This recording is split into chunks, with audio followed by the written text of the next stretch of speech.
Tavené syry, milujeme ich, natierame si ich, ale vieme, čo vlastne jeme?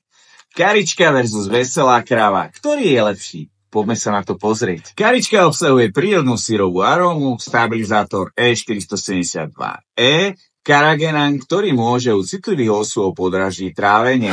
Veselá krava obsahuje mliečny minerálny koncentrát a menej prídavných látok, takže prvý bod pre veselú kravu. Rozdiel v tuku? Takmer žiadny. Karička má 46% a veselá kráva má 45%. Takže karička má predsa viac, takže bod pre karičku. Ale pozor, karička je ešte aj lacnejšia. Za 100 gramov zaplatíte menej. Takže ak rozhoduje cena, tak ďalší bod pre karičku. A čo prídavné látky? Oba syry obsahujú taviacu sol E452, vďaka nej sa veľmi dobre natierajú. Ale karička ešte obsahuje stabilizátor E472E a karagenan, ako už som spomínal. Veselá krava ich nemá, takže druhý bod pre veselú kravu. Takže ktorý syr vyhral?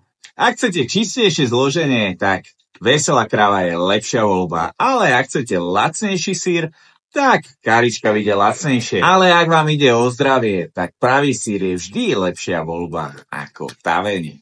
Čo vy na to? Yes! A vy by ste si ktorý dali? Karičku alebo veselú kravu? Hoďte mi to do komentára a ďakujem.